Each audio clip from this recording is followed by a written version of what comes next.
चले भैया, सोमवार की सुबह नए हफ्ते की शुरुआत होती हुई और क्या बढ़िया मोमेंटम में भारतीय बाजार। पिछले हफ्ते का भारतीय बाजारों का परफॉर्मेंस क्विकली स्क्रीन पर रखिए डॉक्टर साहब। हर दिन पिछले हफ्ते तेजी, सिर्फ एक्सपायरी के दिन निफ्टी थोड़ा सा पस्त नजर आएगा। ऐसे ही हर दिन निफ्टी बैंक में तेजी थी, सिर्फ निफ्टी फाइनेंशियल्स की एक्सपायरी के दिन निफ्टी बैंक थोड़ा सा पस्त नजर आएगा, पर तगड़ा मोमेंटम रहा। हर दिन एफआईसी तरफ से खरीदारी होती हुई नजर आई। इनफैक्ट लास्ट वीक निफ्टी में 245 पॉइंट वीक ऑन वीक 1.25% से ज्यादा के गेन्स देखने को मिले। निफ्टी बैंक में 1100 अंकों से ज्यादा की मजबूती थी, 2.5-3% वीक ऑन वीक का जंप। और एफआईसी की तरफ से पिछले हफ्ते 7,750 करोड़ रुपए का कैश इन्फ्यूजन हुआ है। और इनफैक्ट पिछला हफ्ता नहीं, पिछले हफ्ते तो 5 ही ट्रेडिंग सेशंस थे ना, ये बैक टू बैक फ्राइडे के दिन से काउंट कर लीजिए तो लगातार 12वां स्ट्रेट सेशन था जब एफआईएस की भारतीय बाजार में खरीदारी होती हुई नजर आई। इन 12 ट्रेडिंग सेशंस में 19,500 करोड़ रुपए एफआईएस ने कैश मार्केट में झोंके। इस तरह से एफआईएस की चाल बदली है, फुफक का मूड बदला है और इसीलिए शायद गजब का मोमेंटम भारतीय बाजार में। इनफैक्ट भारतीय बाजारों की ऑफलेट टेम्पलेट भी आपकी स्क्रीन पर रखने की कोशिश करता हूं। वीक ऑन वीक निफ्टी के परफॉर्मेंसेस प्लीज स्क्रीन पर लेकर आइए। बैक टू बैक 3 हफ्ते की तेजी, वो हफ्ते की तेजी 3 हफ्तों की खत्म हुई थी 13 अप्रैल वाले वीक की क्लोज में। तब हम उछाल के साथ कामकाज करते, उसके बाद भारतीय बाजार पस्त पड़े, फिर तगड़ा मोमेंटम आया। लास्ट टू लास्ट वीक आपको याद होगा एचडीएफसी ट्विंस तो सारा मूड बिगाड़ दिया था, उसके बाद मार्केट्स फ्लैटिश बंद होते हुए नजर आए थे वीक ऑन वीक, और फिर पिछले हफ्ते उछाल देखने को मिला है। ये है टेम्पलेट। इसका ये मतलब नहीं है कि हफ्ता पस्त पड़ता हुआ नजर आएगा, वो तो वीरू से जब चर्चा करेंगे तो उस कमेंट्री पे लौट के आएंगे, लेकिन ये बेसिक टेम्पलेट है भारतीय बाजारों की। 1 स्टेप बैकवर्ड तो 2 स्टेप फॉरवर्ड, इस लिहाज से भारतीय बाजार इस समय आपको डायरेक्शनली मूव करते हुए नजर आएंगे। अच्छा, इस हफ्ते की इंपॉर्टेंस आगे समझा दूंगा, एक चीज रख देता हूं स्क्रीन पे, क्योंकि हम रिजल्ट सीजन इस हफ्ते और तूल पकड़ता हुआ नजर आएगा। 500 से ज्यादा कंपनीज अपने तिमाही रिजल्ट्स घोषित करेंगी, तो इस हफ्ते जो निफ्टी कंपनी के नंबर्स हैं वो क्विकली आपकी स्क्रीन पर आ जाएंगे। मूड माहौल के लिहाज से इंपॉर्टेंट कोई एसबीआई का नंबर थर्सडे को आना है, और उसी दिन आईटीसी के नंबर्स का भी सब बेसब्री से इंतजार कर रहे होंगे। और आज के सेशन की इंपॉर्टेंस, सबसे ज्यादा इंपॉर्टेंट तो आज का सेशन है। 2 इंपॉर्टेंट चीजें आज हमें डाइजेस्ट करनी है। सबसे इंपॉर्टेंट हमारे रिटेल इन्फ्लेशन के नंबर्स जो फ्राइडे को शाम को आए, आईआईपी उसमें जोड़ दीजिए, लेकिन ज्यादा इंपॉर्टेंट वो सीपीआई का नंबर। आगे आऊंगा उन नंबर्स पे। और जो कुछ इलेक्शन रिलेटेड आउटकम्स सैटरडे को आए थे कहने के लिए, उस पर भी हम आज सुबह सुबह रिएक्ट कर रहे होंगे। फ्राइडे का ट्रेडिंग सेशन निफ्टी का स्क्रीन पर रख दीजिएगा। शुरुआत पस्त पड़े, 18,200 के नीचे स्लिप हो गए थे, ऑलमोस्ट 18,200 के लेवल छुए थे कह लीजिए, और वहां से बढ़िया मूव देखने को मिला। वो जो निफ्टी 100 पॉइंट गिरा हुआ था, फाइनली क्लोज हुआ हरे निशान में 17-18 पॉइंट के उछाल के साथ। लेकिन आगे का मूड माहौल कैसा है वो सब पे अब चर्चा कर ली जाए। ग्लोबली जो मूड है वो नीरज जी आपके स्क्रीन पे नजर आएंगे, वो बताएंगे। वीरू बताएंगे कैसे हफ्ते की शुरुआत में निफ्टी बैंक में स्ट्रेटेजाइज करना है, मैन इन ब्लैक इस केस में। और हर्षद बताएंगे तमाम इंपॉर्टेंट स्टॉक्स से न्यूज। क्यूज रख देता हूं। एसजीएक्स निफ्टी कह रहा है थोड़ी सी पस्त शुरुआत होनी हफ्ते की, 1/4% के आसपास के दबाव के साथ हम लोग सोमवार की शुरुआत करेंगे। दरअसल एशिया भी स्क्रीन पर रख दीजिएगा, ऐसे ही मिला जुला कामकाज एशिया में नजर आएगा। और फ्राइडे का यूएस का सेशन रखिए। फ्लैट से 1/3% के दबाव के साथ यूएस में फ्राइडे को कामकाज हुआ। फ्राइडे का इंट्राडे प्लीज डाउ का रख दीजिएगा। वो 90-100 पॉइंट ऊपर वाला डाउ फिसला, 200 पॉइंट गिरा, वो 200 पॉइंट से रिकवर करा, फाइनली फ्लैट क्लोज हुआ। वोलेटाइल सेशन था यूएस में, लेकिन हुआ क्या, मूड माहौल है कैसा, ग्लोबल क्यूज कैसे रखूं आज सोमवार की सुबह, नीरज जी समझ लिया। नीरज जी नमस्कारा। नमस्कारम। नमस्कारम है क्या? कारा नहीं होता, कारम। कारम, नमस्कारम। कैसे हैं ग्लोबल संकेत? ग्लोबल संकेत लास्ट वीक अगर आप देखें तो हर बार मार्केट वहाँ का डेज लो से रिकवर करके आया। शुरुआत अच्छी नहीं होती लेकिन डेज रिकवर, तो फ्राइडे भी लगभग ऐसे था। तो S&P का चार्ट देखिए एकदम नीचे गया और फिर वहाँ से आखिरी घंटे में रिकवर होके आया। हालांकि वो बिल्कुल फ्लैट टू नेगेटिव था, लेकिन रिकवरी हुई है। क्योंकि मार्केट अब जो है इस हफ्ते ब्रेसअप कर रहा है रिटेल और कंज्यूमर सेंटीमेंट को देख करके। तो एक्चुअली जो इकॉनमी में जो नंबर्स आ रहे हैं वो ये संकेत कर रहे हैं कि इसको आप पॉजिटिव लें।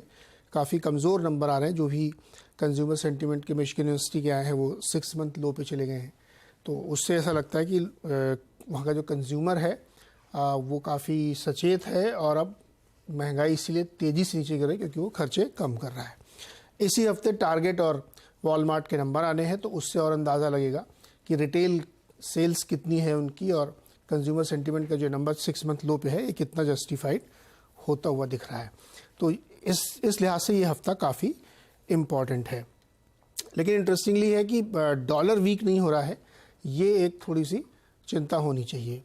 तो बुल और बेयर दोनों तरह के केस बन रहे हैं। बुल केस ये बन रहा है कि अब जो है बहुत ज़्यादा यहाँ पे बॉटम आउट होने के संकेत दिख रहे हैं, क्योंकि सारी जो इकोनॉमी की खबरें हैं वो बुरी आ रही हैं। इन्फ्लेशन नीचे आ रहा है, बेरोजगारों की संख्या बढ़ रही है, कंज्यूमर सेंटीमेंट नीचे जा रहा है, रिटेल सेल्स नीचे जा रही है।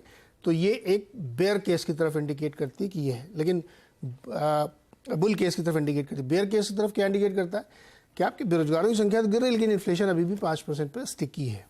तो ये संकेत दिखाता है। दूसरा जो 2-3 और नंबर्स आए हैं वो मैं जिक्र करता हूँ बहुत सरसरी तौर पे।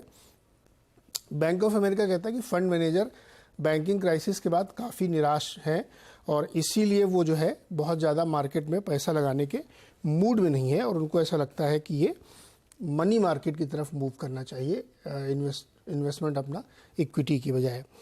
S&P ग्लोबल ने ये डेटा दिया है कि करीब 334 बिलियन डॉलर मार्केट पिछले 12 महीने में मार्केट से निकाल लिया गया है। वो पैसा कहाँ गया है? वो पैसा मनी मार्केट की तरफ गया है, और करीब 28 बिलियन डॉलर रिटेल निवेशकों ने भी निकाल लिया है। तो ये एक आप कह सकते हैं चिंता की बात हो सकती है। लेकिन मोटे तौर पर अगर आप देखें तो बुल केस ज़्यादा स्ट्रांग है, क्योंकि सारी बुरी खबरें अब पॉजिटिवली मार्केट ले रहा है, इसीलिए हर बार डेज लोस से वो रिकवर होकर आता है। तो मैं तो कहूँगा कि न्यूट्रल टू पॉजिटिव संकेत मान ये क्या 30 जून तक इनका मूड कुछ और है, तो गिरता हुआ नहीं दिख रहा है, रिकवर करता हुआ दिख रहा है। लेकिन हाँ ये है कि ये बात सही। देखिए अभी मैं गिनाऊंगा तो मैं बेयर केस के 20 पॉइंट है मेरे पास, लेकिन मैं कह रहा हूँ 30 जून तक मार्केट बोले, 30 के बाद देखा जाए क्या होगा। तब आपकी दोनों प्लेट स्क्रीन पर रख दीजिए। कहाँ छोड़े थे यूएस के फ्यूचर्स फ्राइडे को, और कहाँ सुबह खड़े हुए हैं। वो डिफरेंशियल जो है, जो दबाव आया है, जैसे डाउ में 200 पॉइंट के आसपास का, वही सब सुस्ती जो है वो एसजेक्स निफ्टी इस समय डाइजेस्ट करने की कोशिश कर रहा है। तो यूएस में मूड बिगड़ा थोड़ा सा कंज्यूमर सेंटिमेंट के नंबर्स, इन्फ्लेशन के एक आउटलुक की रिपोर्ट आई जो कह रहा है इंच अप करेगा इन्फ्लेशन इवेंचुअली आगे चलते हुए, और कंसर्न्स वो डेट सीलिंग की नेगोशिएशंस को लेकर जस की तस बनी हुई हैं। तो इसीलिए थोड़ा सा कंसोलिडेट कर रहा है बुल्स ऑफ बियर्स पे, वहां पे एक टसल नजर आएगा। अच्छा, मैं यूरो के पास जाऊं उससे पहले 2 क्यूज जो इंपॉर्टेंट मैंने आज के लिए हाईलाइट करते बता देता हूं क्विकली। कर्नाटका में वो जो वर्डिक्ट है वो तो आप सबने देख ही लिया होगा, लेकिन रख दीजिए स्क्रीन पे प्लीज। 224 में से 113 मेजॉरिटी के लिए चाहिए थी एक पार्टी को, कांग्रेस ने स्वीप कर लिया। एक्चुअली 135 सीटें फाइनली जो नंबर आया है उनके फेवर में आता हुआ जीतते हुए। तो अब वो खैर हेडलाइन में मेंशन्ड है कि अब वो डिसाइड करना है कि सीएम कैंडिडेट कौन होगा। दूसरी तरफ ये नहीं भूलना चाहिए कि यूपी में भी जो चुनाव हुए थे, निकाय चुनाव जो हुए थे, मैं कितनी थी 17 में से 17 मेयरल सीट जो है, मेयर जो है वो बीजेपी के इलेक्ट होके आए। पर ये दोनों स्टेट इलेक्शंस थे और दोनों की स्टेट लीडरशिप्स को आपको ज्यादा सारा तो चैनलाइज हमने कर्नाटक में कर रखा था, तो ये तो अगर किसी ने करा हुआ है तो स्टेट लीडरशिप का कमाल होगा शायद। बिल्कुल। तो ये एक पहला, पर हम लोग चर्चा कर चुके इलेक्शंस का बहुत ज्यादा शायद बेरिंग ना हो, इंपैक्ट ना हो मार्केट्स में। ज्यादा इंपॉर्टेंट मेरे लिए इन्फ्लेशन के नंबर्स हैं, वो स्क्रीन पर रखिएगा। 5.66% से रिड्यूस होके 4.7% पे महंगाई मंथ ऑन मंथ अप्रैल के मई के महीने की, मई के नहीं अप्रैल के महीने की। हमारी एक्सपेक्टेशंस थी 4.77 4.8 के आसपास की, तो एक्सपेक्टेशन के मुताबिक बढ़िया इन्फ्लेशन कूल ऑफ होता हुआ नजर आ रहा है, और 2 रीजन है। एक तो पता था कि अब इस साल फेवरेबल बेस मिलने वाला है, दूसरी तरफ जो फूड इन्फ्लेशन है वो रिड्यूस हो रहा है। तो वो इन्फ्लेशन इस समय जो आपको स्क्रीन पर नजर आ रहा है 18 मंथ के लोज पे पहुंचता हुआ, बढ़िया कंफर्टिंग लेवल्स हैं। और इन नंबर्स को देख के मैं ब्रोकरेजेस के व्यूज पढ़ रहा था, सब ये मान रहे हैं कि आरबीआई 2023 में एक एक्सटेंडेड पॉज ही कंटिन्यू करेगा। तो अब शायद दरें बढ़ने का सिलसिला थम ही रहा है, वो क्लियर है इस इन्फ्लेशन नंबर्स के बाद। आईआईपी के नंबर्स डेटेड होते हैं, 1 महीने 2 महीने पुराने हो जाते हैं, लेकिन हाँ ठंडा पड़ रहा है। और उसमें सबसे बड़ा कंप्लेंट मैन्युफैक्चरिंग, यूएस से लेकर यूरोप से लेकर इंडिया तक वही दिक्कत है, मैन्युफैक्चरिंग तगड़ी कूल ऑफ हो गई है, इसीलिए वो मार्च के आईआईपी नंबर्स म्यूटेड। लेकिन मार्च है, हम खड़े मई में, तो इतने पुराने नंबर्स हैं ये, इसलिए इसको ज्यादा तवज्जो दिया नहीं जाता। वीरू बढ़िया। अच्छा, वीरू के पास जाऊं उससे पहले पिछले हफ्ते के मार्केट्स का सेक्टोरल प्रदर्शन प्लीज स्क्रीन पर रखिएगा। वो कहना चाहिए ना, we are firing on all cylinders. वो ऑटो 4-4.25% का gain week on week. Private banks देखिए, मैं सरकारी हटा रहा हूं क्योंकि सरकारी थोड़े से पस्त थे, प्राइवेट बैंक्स देखिए 3.5-3.25% का जंप। कंजम्पशन रिलेटेड स्टॉक्स, वो जो डोमेस्टिक कंजम्पशन थीम्स हम लोग मेंशन कर रहे हैं बार बार चैनल पे, 2% week on week jump. IT, Reliance अपने आप में एक सेक्टर रख दिया मैंने, हैवी वेट है, सब बढ़िया तरीके से कंट्रीब्यूट करते हुए नजर आ रहे हैं। वीरो आज थोड़ा सा पस्त खुलेंगे हम लोग, शायद ऐसा ग्लोब इंडिकेट कर रहा है, सिंगापुर इंडिकेट कर रहा है। अप्रोच क्या रहेगा निफ्टी बैंक का?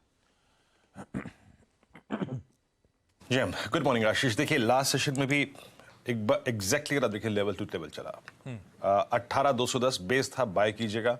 डी हाई की ट्रैजेक्टरी में हम क्लोज हुए। एंड मोर स्पेशली जो चीज हमको रास्ता दिखा रही थी, लीड कर रही थी, वो था बैंक निफ्टी।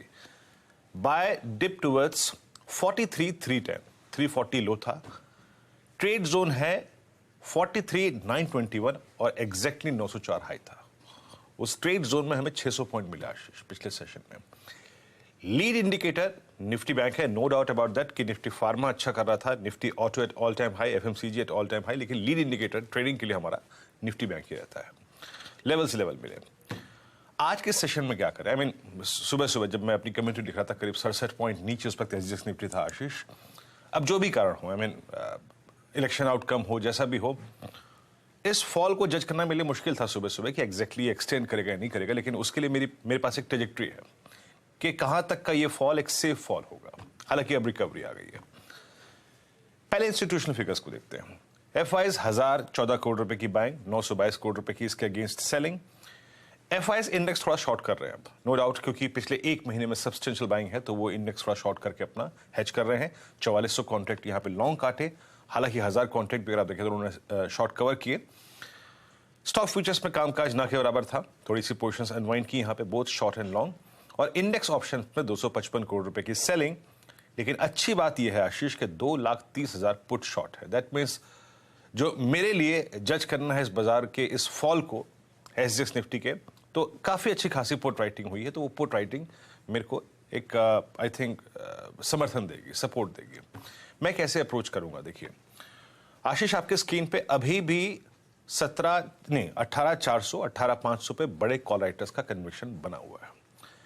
निफ्टी बैंक में स्ट्रेंथ थी, निफ्टी में उतनी अच्छी स्ट्रेंथ नहीं थी। अभी भी वहां पे करीब करीब आप समझ लीजिएगा कि 1 करोड़ कॉल खड़ी हुई है और नीचे पुट्स खड़ी हुई हैं 18,300 पे अच्छी, और 18,200 पे तो सबसे बड़ा आउटस्टैंडिंग वाइज 73 लाख का है इस वीकली कॉन्ट्रैक्ट में।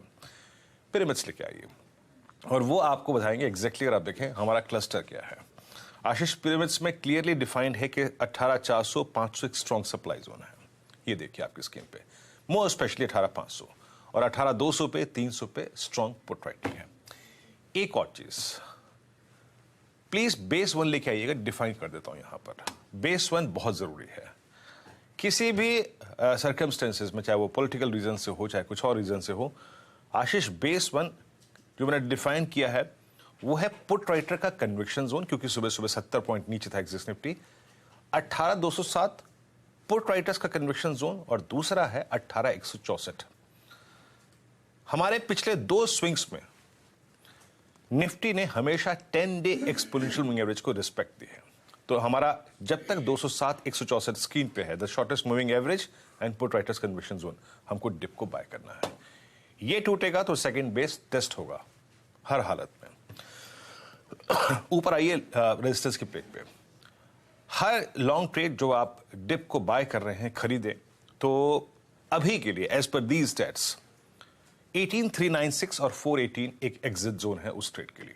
जो भी ट्रेड आप लोअर लेवल्स पर पिक कर रहे हैं आशीष, नई स्ट्रेंथ निफ्टी में तब आएगी जब ये इस दौर के या फिर इस जोन के सेकेंड हाईएस्ट कॉल राइटर्स के जोन को स्ट्राइक कर देगा या फिर ब्रीच कर देगा या फिर बाइसेक्ट कर देगा।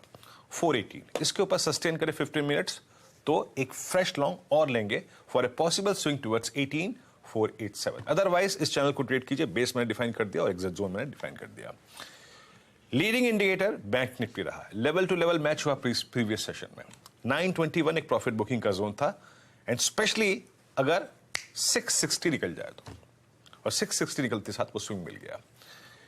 यहां पर ऑल टाइम हाई ड्यू है, महज अगर आप देखें यहां से लगभग 250-300 पॉइंट 400 पॉइंट दूर है। 44,000 पे कॉल राइटिंग नहीं है, बहुत बड़ी कॉल राइटिंग नहीं है। आशीष पिरामिड्स आपकी स्क्रीन पे आएंगे तो आपको नजर आएगा कि 44,000 का पुट कॉल राइटर उतना कन्विक्शन के साथ नहीं खड़ा हुआ है, ये देखिए। और उसके अगेंस्ट 43,500, 43,400, 43,300, 43,200, 100 और 43,000 पे स्ट्रॉन्ग पुट राइटिंग है, स्ट्रॉन्ग पुट राइटिंग है।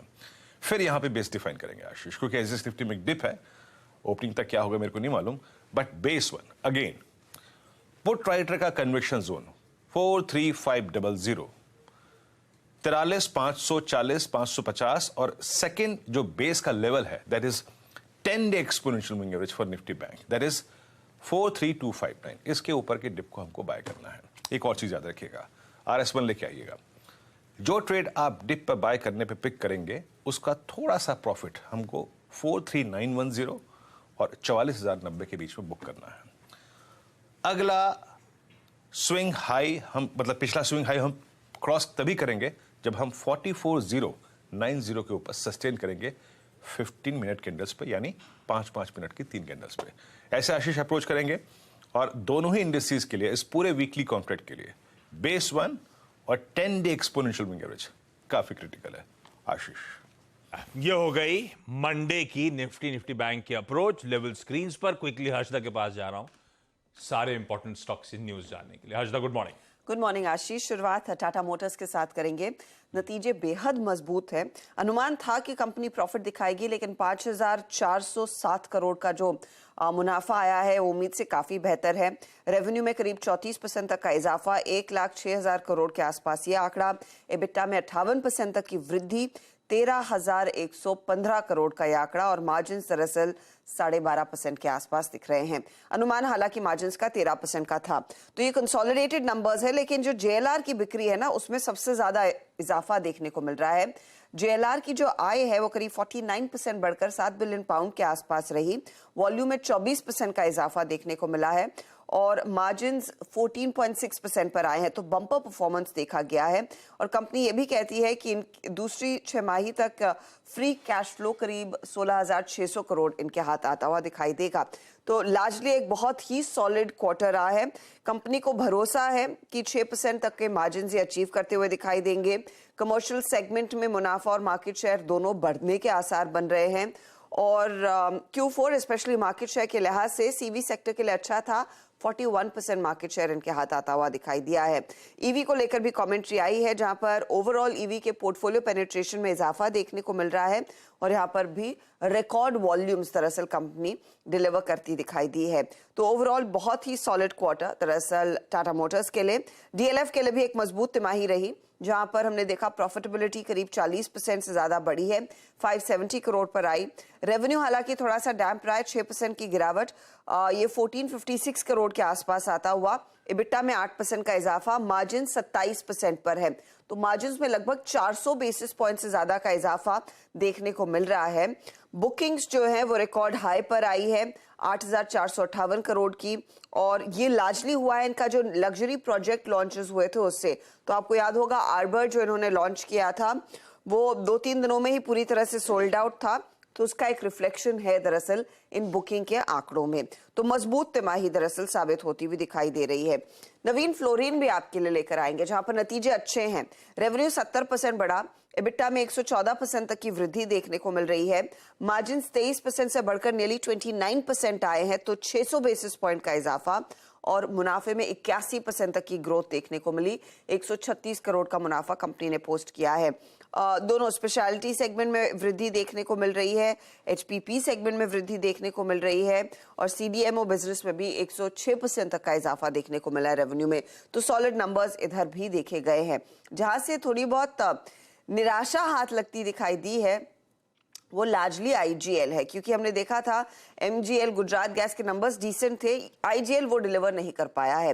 रेवेन्यू एकदम फ्लैट 3685 करोड़ का, एबिट में सिर्फ 9% का इजाफा, ऑपरेटिंग मार्जिन जहां पर एक्सपेक्टेशन थी 13-14% रहेंगे 12.5% पर आए, और मुनाफा 19% बढ़ाए 330 करोड़ पर आया, 365 करोड़ का अनुमान था। तो ये कुछ नंबर्स है जिस पर पहले हम रिएक्ट करते हुए दिखाई देंगे। आज डिफेंस कंपनियां रेडार पर रहेंगी, क्योंकि मिनिस्ट्री ऑफ डिफेंस ने दरअसल एक और लिस्ट जारी की है ऐसे प्रोडक्ट्स जो अब इंपोर्ट नहीं किए जाएंगे, और इसमें करीब करीब 938 उपकरण शामिल है। घरेलू कंपनियों से ही दरअसल ये प्रोडक्ट्स खरीदे जाएंगे। अब इस पर आगे डिटेल में बात करेंगे, लेकिन जिनको फायदा होगा इसमें बीडीएल, बीएमएल, गार्डन रीच शिपयार्ड, मजगांव डॉक है, हैल जैसी कंपनी है, तमाम जो डोमेस्टिक डिफेंस प्लेयर्स हैं उनको आपको फोकस में रखना है, क्योंकि एक बड़ी लिस्ट होती हुई दिखाई दे रही है। अच्छा, एवेन्यू सुपरमार्ट के भी नतीजे आए हैं इस पर्टिकुलर वीकेंड, जहां पर मुनाफे में 8% का इजाफा रहा, रेवेन्यू 20% बढ़ा, मार्जिन्स जो है वो करीब 7.3% पर, तो मार्जिन्स थोड़े टोन डाउन होते हुए दिखाई दिए। एबिटा में 4% तक की ग्रोथ देखने को मिल रही है। तो ये कुछ स्टॉक्स है जो आज फोकस में रहेंगे। रखिए इन स्टॉक्स को अपने रेडार पे। क्विकली आज का इवेंट्स कैलेंडर है, कुछ इंपॉर्टेंट नंबर्स पे रिएक्ट करना तो हर्षदा ने मेंशन कर ही दिया। वायदा में आज 2 ही रिजल्ट्स आने, एस्ट्रल और कोरोमंडल इंटरनेशनल। निफ्टी का कोई नंबर आज नहीं आना है, कैश के छोड़ रहा हूं, लंबी लिस्ट है। डिविडेंड में भी ऐसा कोई इंपॉर्टेंट नहीं है, सूला विनयार्ड्स का 5.25 रुपए का एडजस्टमेंट होना है। आज हमारे WPI इन्फ्लेशन के नंबर्स आने हैं दोपहर 12 बजे। शाम को बैलेंस ऑफ ट्रेड यानी कि हमारा इंपोर्ट एक्सपोर्ट का आंकड़ा 5:50 पे आएगा। जापान का PPI, चाइना का FDI और यूरोजोन के EU इकोनॉमिक फोरकास्ट और उनका भी इंडस्ट्रियल प्रोडक्शन का नंबर। फेड के कई सारे मेंबर्स आज भाषण दे रहे होंगे, बातचीत हो रही होगी। गवर्नर लीजा कोक और FOMC मेंबर्स 2, बॉस्टिक और बार्किन। तो देखते हैं कुछ कमेंट्री आएगी तो नीरज जी कल बताएंगे ही आपको। अच्छा, अदानी ग्रुप रेडार पे रहेगा। वीकेंड पे सैटरडे को अदानी ग्रुप की फंड रेजिंग की बोर्ड मीट थी, जो पहले नहीं कर पाए थे, अब QIP के जरिए फंड रेजिंग करने की तैयारी कर रहे हैं। प्लस 3 अदानी ग्रुप के स्टॉक्स आज से ASM फ्रेमवर्क के साथ में बाहर आ रहे हैं। Adani total, Adani transmission, Adani green energy. NSE आज फ्यूचर्स कॉन्ट्रैक्ट लॉन्च करने जा रहा है। MCX रख लीजिए रडार पे। WTI क्रूड ऑयल का और नेचुरल गैस का, ये दोनों कॉन्ट्रैक्ट्स आज से NSE लॉन्च करेगा। वो अदानी हिंडनबर्ग इश्यू में फ्राइडे को सुनवाई हुई थी, वो आज कंटिन्यू होगी। तो आज फर्दर कंसिडरेशन के लिए कोर्ट ने इस मामले को स्लेट करा है, और लार्जली उसमें सेबी की एक्सटेंशन प्ली पे विचार होना है। कुछ हिंट एक्सटेंशन को लेकर सुप्रीम कोर्ट ने फ्राइडे को ऑलरेडी दे रखी है, वर्डिक्ट आ जाना है शायद। और सुबह उठे थे 4-5 बजे, खूब गर्मी लगी थी उठते से ही, जबरदस्त। 4-4:30 बजे भी सुबह गर्मी। हीट वेव कंडीशंस हैं मुंबई महाराष्ट्र में, वार्निंग है आज के लिए IMD की तरफ से। और सही में 4:30, 4:15, 4:30 बजे उठ के भी ऐसा लग रहा है पता नहीं कितनी दोपहर में उठ गए, इस तरह की गर्मी पड़ रही है। क्विकली छोटा सा ब्रेक ले लेता हूं। ब्रेक के उस पार जब लौटूंगा तो आज की कमोडिटी करेंसी मार्केट्स की top strategies.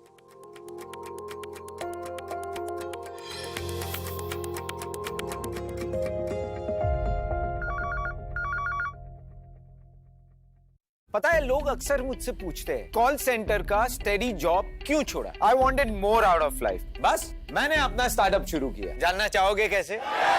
Then start up your own business as an LIC agent. यहाँ सब कुछ है, trade products, zero investment, leading organisation and unlimited opportunities. तो क्या आप तैयार है? LIC एजेंट बनो, अब बड़ा सोचो। हमारी वेबसाइट पर जाएं या अपनी नजदीकी LIC शाखा से संपर्क करें। We don't just create new standards. We create new priorities for the Indian car buyer. In fact, we make the whole world of India's mobility new forever. Gold के बिना आपका इन्वेस्टमेंट पोर्टफोलियो कैसा लगता है? अधूरा। क्योंकि गोल्ड के साथ आपके पास पावर होती है बड़े फैसले लेने की, रिस्क्स और रिटर्न्स को बैलेंस करने की, पावर आसानी से खरीदने और बेचने की। इसीलिए गोल्ड है आपका स्ट्रेटेजिक एडवांटेज, जिसके बिना आपका पोर्टफोलियो है अधूरा। अपने पोर्टफोलियो को दें गोल्ड की पावर। World gold council. एक है जमीन मेरी, एक है मौका मेरा, इसमें सब लगाऊंगा। अपने इरादों से मजबूत एक घर बनाऊंगा। हाँ शुक्ला जी, भिजवाना सिर्फ अल्ट्राटेक ही। अल्ट्राटेक ही क्यों? आप ही ने तो कहा था कि घर जिंदगी में सिर्फ एक ही बार बनता है। घर एक, मौका एक, इसलिए सीमेंट भी देश का number 1। UltraTech, India's number 1 cement. हमारी प्रार्थना होगी स्वीकार। जेड ब्लैक प्रीमियम अगरबत्ती एंड धूप, official prayer partner Delhi Capitals.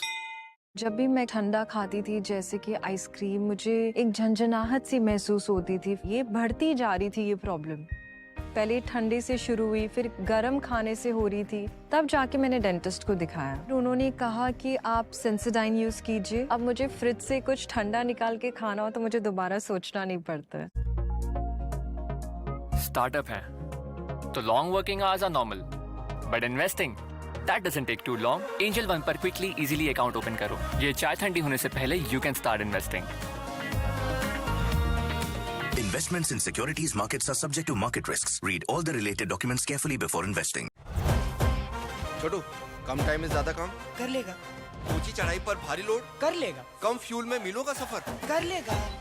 आ गई है नई सुपर कैरी, ज्यादा पावर, बेहतर सेफ्टी और माइलेज के साथ मेरी सुपर पावर। नई Maruti Suzuki super carry with super power.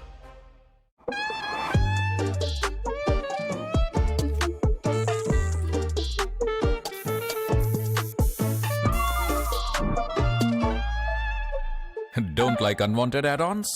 Buy car insurance on PhonePe. Choose the add-ons you need. Save up to ₹12,000 on car insurance on PhonePe. Voltas का नया pure air adjustable AC with HEPA filter लाए साफ ठंडी हवा सीधे आपके घर, वो भी 6 एडजस्टेबल टनेज मोड्स में। तो हवा और सेविंग्स दोनों टन-टनाटन। हाँ, हूँ मैं स्लो क्योंकि मैं कछुआ हूँ, लेकिन आपके वेल्थ मैनेजर्स को इतना स्लो नहीं होना चाहिए, पता है ना? चुनिए नुवामा। हम काम करते हैं सही स्पीड से, क्योंकि हम करते हैं वही जो आपके और आपके पैसों के लिए है सही। Nuvama, let's do it right.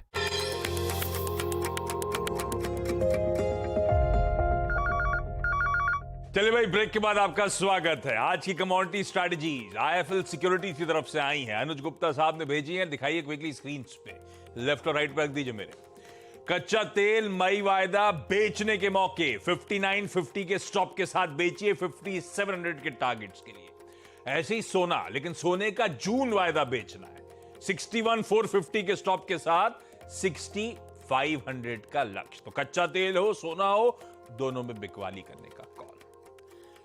जाता था एसजीएक्स निफ्टी दिखा देता हूं। 40 अंक की कमजोरी के साथ, सुस्ती के साथ हम इस नए हफ्ते का आगाज करेंगे, इस तरह के सिंगापुर से इंडिकेशंस आते हुए। अच्छा, एक बात बताना तो मैं भूल ही गया, इस हफ्ते भी 5 दिन हम लोग को कामकाज करना है, कोई छुट्टी नहीं है। ऐसे में मंडे ब्लूज होते हैं, है ना?